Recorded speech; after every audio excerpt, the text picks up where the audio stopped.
Hello student, मैं doctor Nitish Gupta एक बार पुनः अपने यूट्यूब चैनल में आपका स्वागत करता हूं। आज डियर स्टूडेंट, हम जो टॉपिक पढ़ा रहे हैं ये गॉस का जो अनुप्रयोग है उससे संबंधित है। और गॉस के अनुप्रयोग से संबंधित एक टॉपिक पहले हम आपको बता चुके हैं। ये जो टॉपिक था ये था अनंत लंबाई का कोई धनावेशित तार है, उसके कारण वैद्युत क्षेत्र की तीव्रता को हमने निकाला था। और आज के जो टॉपिक है, आज के टॉपिक में हम आपको बता रहे हैं अनंत विस्तार की समतल आवेशित अचालक चादर के निकट वैद्युत क्षेत्र की तीव्रता। जैसा मैं पहले आपको बता चुका हूं, वैद्युत क्षेत्र की तीव्रता को निकालने के लिए हम दो प्रकार से निकालते हैं। अभी आपने देखा था इसी चैप्टर में जो शुरू वाले टॉपिक हैं, जैसे वैद्युत द्विध्रुव के कारण वैद्युत क्षेत्र की तीव्रता हमने निकाली थी, या किसी बिंदु आवेश के कारण वैद्युत क्षेत्र की तीव्रता हमने निकाली थी। तो वहां पर जो हम प्रयोग करते हैं वो करते हैं कूलाम के नियम के लिए, और कूलाम के नियम के द्वारा हम वैद्युत क्षेत्र की तीव्रता को निकाल लेते हैं।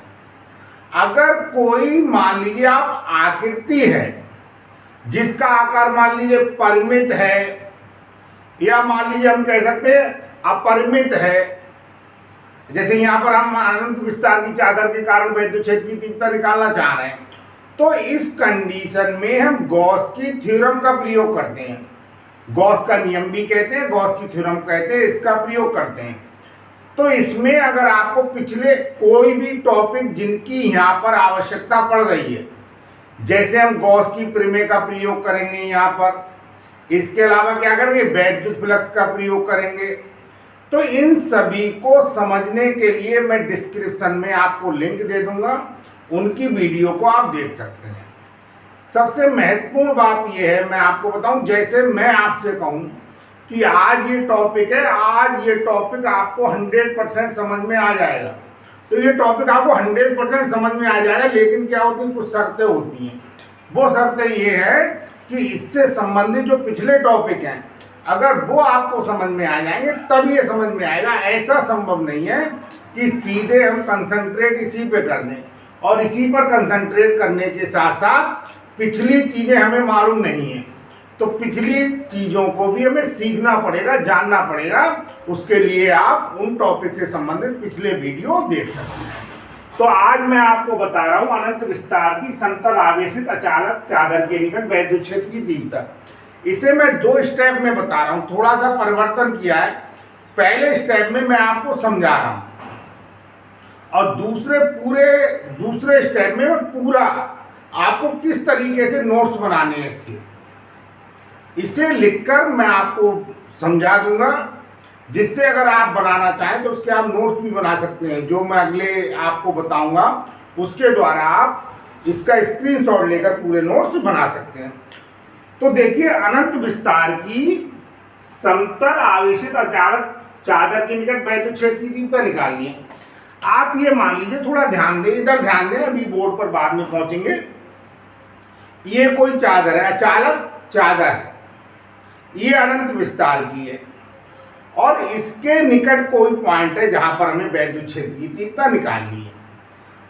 अब आप देखिएगा, सबसे पहले आप ध्यान दें, इस चादर पर पॉजिटिव आवेश है। अब आप जानते हैं जब आवेश होगा तो आवेश के आसपास क्या होता है, जैसा आप जानते हैं आवेश के आसपास वैद्युत क्षेत्र उत्पन्न हो जाएगा, और जो वैद्युत क्षेत्र उत्पन्न हो जाएगा उस वैद्युत क्षेत्र को प्रदर्शित करने के लिए हम वैद्युत क्षेत्र रेखाएं बनाते हैं। और वैद्युत फ्लक्स में मैंने आपको बताया था, किसी काल्पनिक पृष्ठ से होकर गुजरने वाली वैद्युत क्षेत्र रेखाओं की जो संख्या है उसी को हम क्या कहते हैं, वैद्युत फ्लक्स कहते हैं। तो हमें जो ये अनंत विस्तार की चादर है, इसके आसपास जिस पॉइंट पर हमें वैद्युत क्षेत्र की तीव्रता निकालनी है, उस पॉइंट से होकर गुजरता हुआ चादर के आर पार एक हम गॉसियन सरफेस बनाएंगे, जिसे हम गॉसियन पृष्ठ कहते हैं, जो कैसा होता है, काल्पनिक होता है। और उससे होकर गुजरने वाले वैद्युत फ्लक्स को हम निकालेंगे, और उस वैद्युत फ्लक्स को निकालने के बाद हम गॉस की प्रमेय का प्रयोग करेंगे, और गॉस की प्रमेय का प्रयोग करने के बाद हम वैद्युत क्षेत्र की तीव्रता को निकाल सकते हैं। अगर आप मेरे साथ वीडियो में लास्ट तक बने रहेंगे और पिछले टॉपिक भी आप डिस्क्रिप्शन में जाकर जान लेते हैं, सीख लेते हैं, उन्हें याद कर लेते हैं, तो 100% आप मान के चलें ये टॉपिक आपको समझ में आ जाएगा। देखिए, ये अनंत विस्तार की एक चादर है।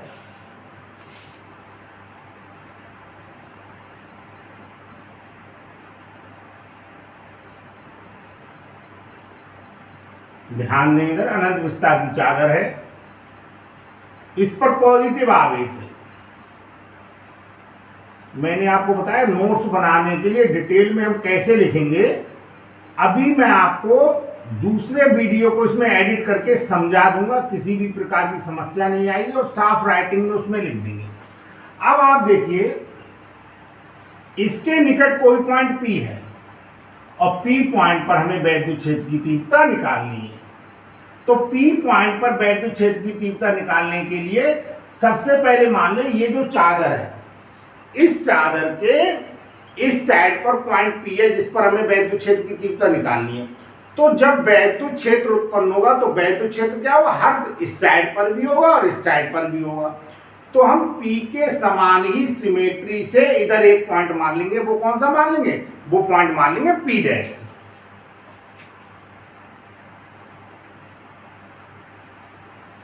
हमने एक,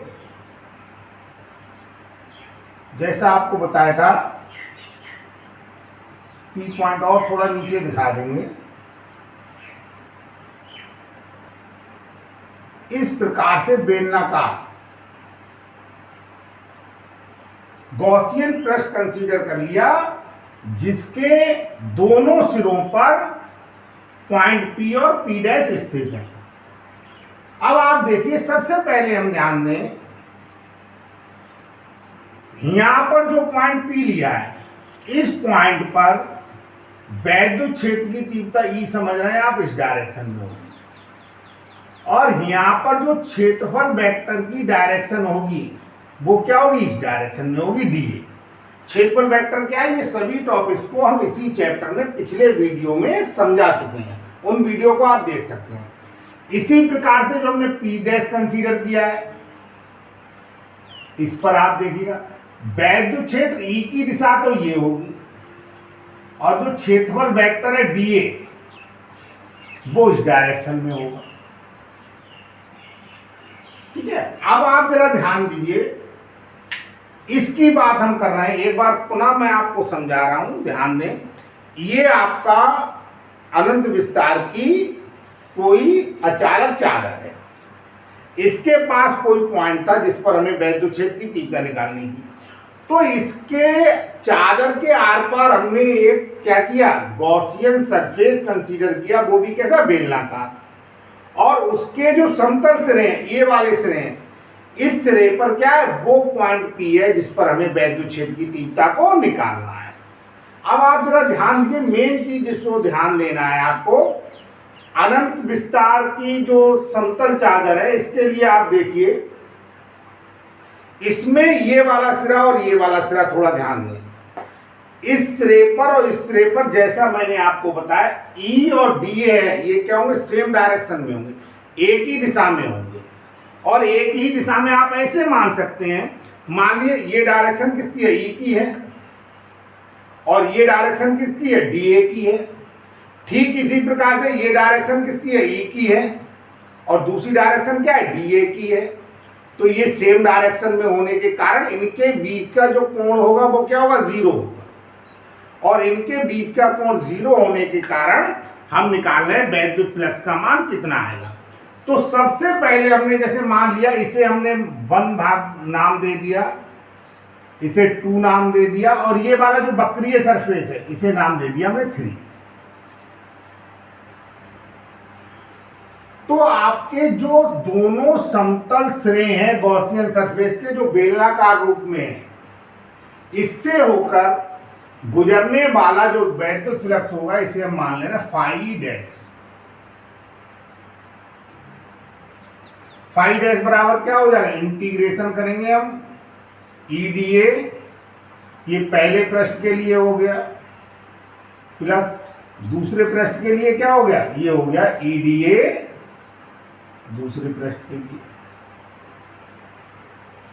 फाइव ई डैश ये 2 EDA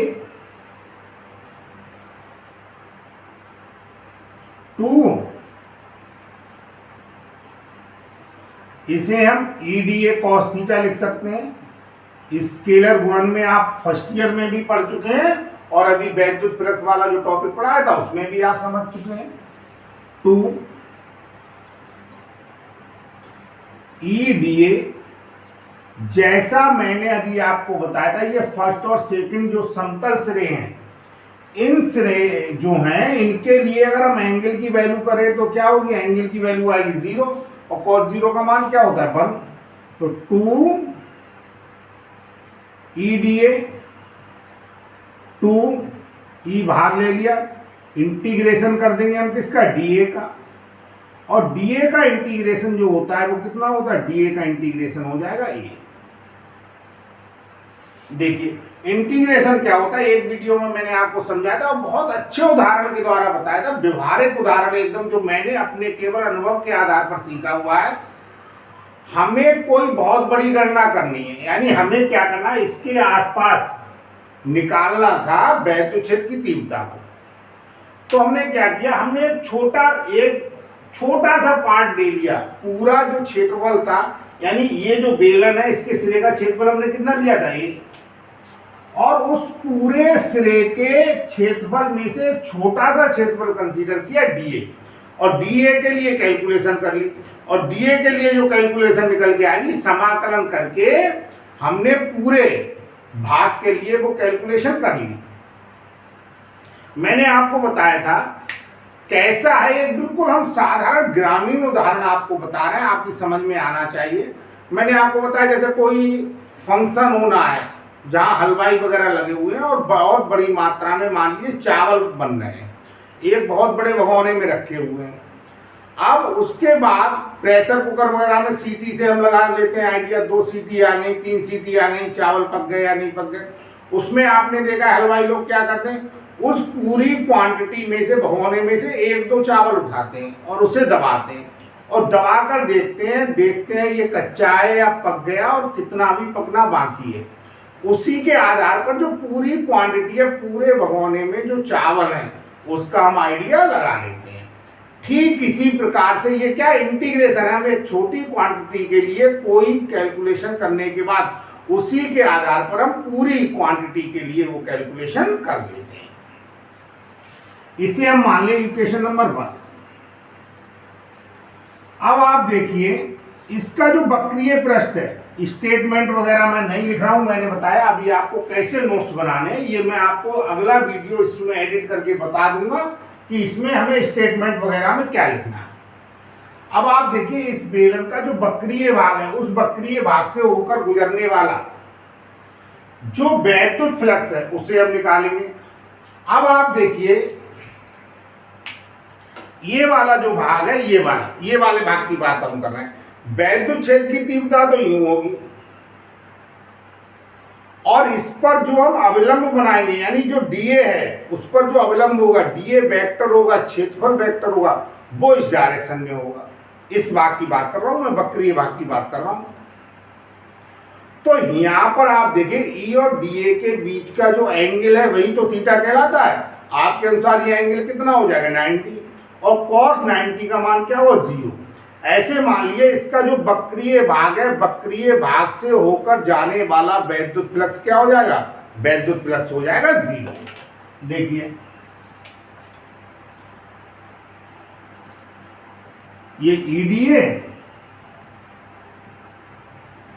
मैं कैलकुलेट करके भी बता दे रहा हूं, EDA cos theta, EDA cos 90 और cos 90 का मान 0 होने की वजह से ये कितना हो गया 0 हो गया, ये हो गया 0। अब संपूर्ण बेलनाकार गॉसियन पृष्ठ से होकर गुजरने वाला अगर हम वैद्युत फ्लक्स निकाल लें तो इसका मान कितना आएगा, इधर मैं लिख दे रहा हूं फाई ई बराबर, ये हो जाएगा phi E dash plus phi E double dash.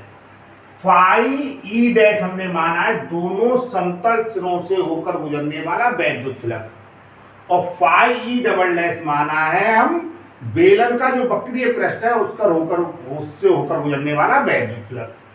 तो ये आप देखिए, ये तो 2EA हो गया इक्वेशन 1 से, जैसा आप देख रहे हैं, और ये जो है 0 हो गया। तो कुल मिला के हमारे पास आ गया 2EA।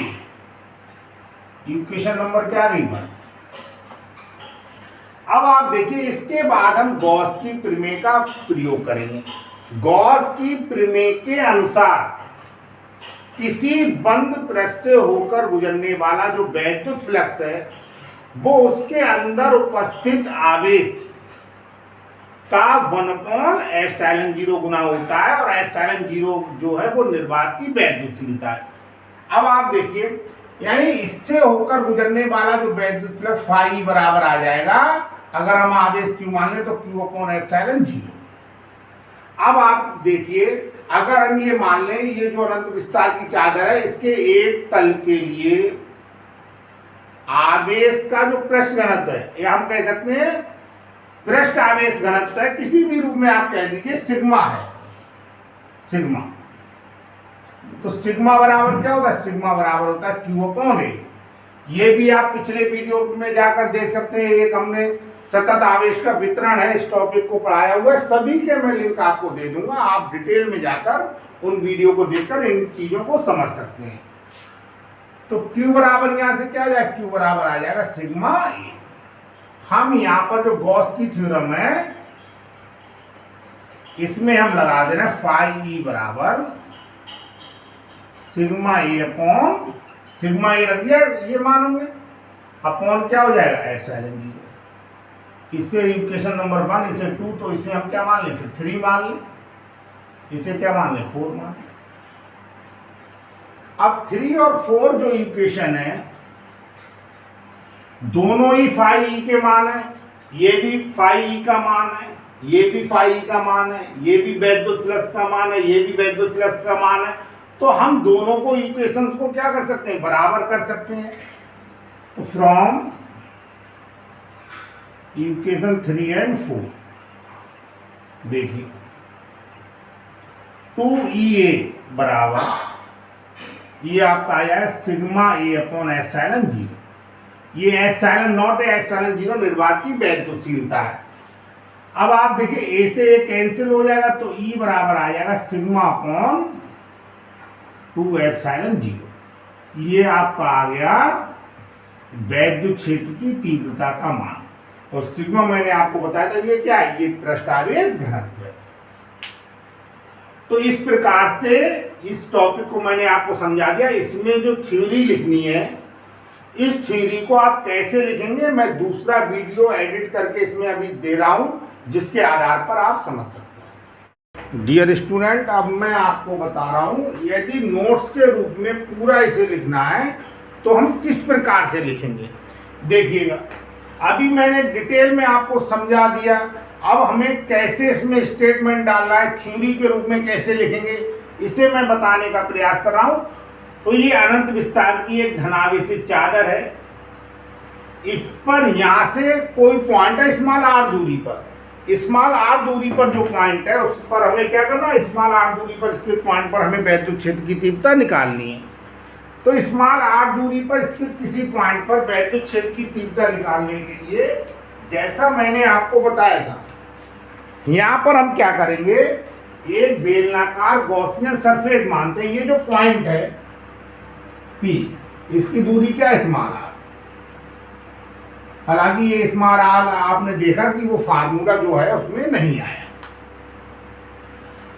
अब P पॉइंट पर हमें वैद्युत क्षेत्र की तीव्रता निकालनी थी, तो हमने क्या बताया था आपको? आपने एक बेलनाकार गॉसियन पृष्ठ बना लिया जिस पर P पॉइंट स्थित है, और उसी P पॉइंट के सिमेट्री से हमने इस अनंत विस्तार की चादर के दूसरी ओर एक पॉइंट कंसीडर कर लिया P डैश। तो यहाँ पर वैद्युत क्षेत्र की तीव्रता E और dA सेम डायरेक्शन में है। इसी प्रकार से इस सिरे पर E और dA क्या है? सेम डायरेक्शन में है। देखिए कैसे लिखना है, मैं आपको पूरा इंट्रोडक्शन देते हुए अब समझा रहा हूं। माना अनंत विस्तार की एक समान धन आवेशित अचालक समतल शीट के किसी तल पर पृष्ठ आवेश घनत्व सिग्मा है। इसके निकट स्मॉल r दूरी पर स्थित बिंदु P पर वैद्युत क्षेत्र की तीव्रता ज्ञात करनी है। चादर के दूसरी ओर सममित से बिंदु P' की कल्पना कर लेते हैं। चादर के आर पार एक काल्पनिक बेलनाकार गॉसियन पृष्ठ मान लेते हैं। माना बेलन के प्रत्येक सिरे का क्षेत्रफल क्या a है और चादर के समीप दोनों ओर वैद्युत क्षेत्र E का मान एक समान होगा।